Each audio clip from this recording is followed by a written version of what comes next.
After Whitney Bischoff said yes during the finale of The Bachelor a few weeks ago, she then said it was now time for her and her farmer fiance, Chris Soules, to, and I'm quoting here, make some babies. And tonight, we're learning more about just how serious she was about this. Years before her reality TV debut, she froze her eggs.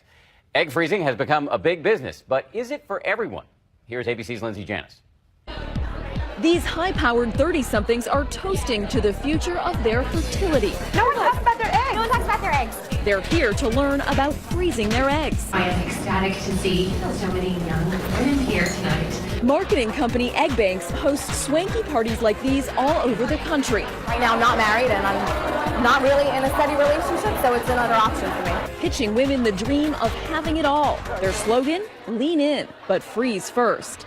The fertility industry is worth $4 billion because now more than ever, women are delaying childbirth. Many haven't found the right partner. Others want to focus on careers, and some just aren't ready. Will you marry me? Absolutely. 29-year-old Whitney Bischoff recently found the love of her life on ABC's The Bachelor. We're gonna make some babies. But 2 years ago, the fertility nurse decided to freeze her eggs, just in case. It's a huge sense of relief. I just felt it would be silly for me not to take the opportunity when it was, handed to me.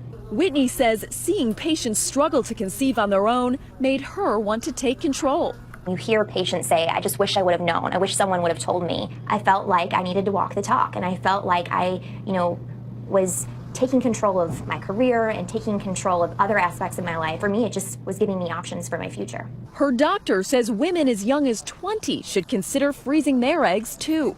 I think it's applicable to any woman in her 20s or 30s who's thinking forward about her fertility potential and that wants to sustain her reproductive age, because there's such a drop-off in pregnancy rates as women get older. You might get pregnant on your own at 35, but what about your second child?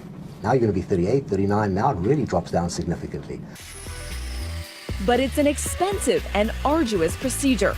$10,000 for medications and initial extraction, $500 per year to freeze and store the eggs. And when you're finally ready to have a baby, it costs about $5,000 to thaw, fertilize, and transfer the egg to your uterus. And it usually takes multiple tries. In the end, the procedure can cost anywhere between $25,000 and $50,000. And even after putting your body through the drugs and the procedure and spending all that money, there's no guarantee. I think as physicians, we've got to be careful that we set expectations. There's disappointments, it might not work, but it is, if you can afford it, it is hard for me to understand why someone would not do it. But the technology is relatively new, and there isn't much research on how well it actually works. In the last 30 years, there have been only 5,000 babies born worldwide through egg freezing. This is vitrification. Medical researcher Colleen Coughlin showed my colleague Lindsay Davis how it works. As soon as the egg is retrieved, we bathe the egg in this solution, which is very similar to an antifreeze solution. So wait, is that little dot? That little dot at 9 o'clock there, that's the egg. Is put on this cryo device and then immediately plunged into liquid nitrogen. Once they're frozen, they're placed in a liquid nitrogen tank. Back at the parties, the allure of freezing eggs is obvious for women worried about their biological clocks. But bioethicist Josephine Johnston says the marketing hype around the procedure is troubling. I've talked to physicians about the egg freezing cocktail parties. They've been really shocked to learn that medical interventions are being discussed with potential patients while alcohol is being provided. Johnston says she's concerned that women aren't hearing enough about the possible medical risks of taking drugs to stimulate their ovaries, which is an essential part of the procedure. I would like to see a lot more clarity about what it really means to undergo ovarian stimulation treatment, because it is a medical intervention and you are putting chemicals into your body. There are risks associated with that.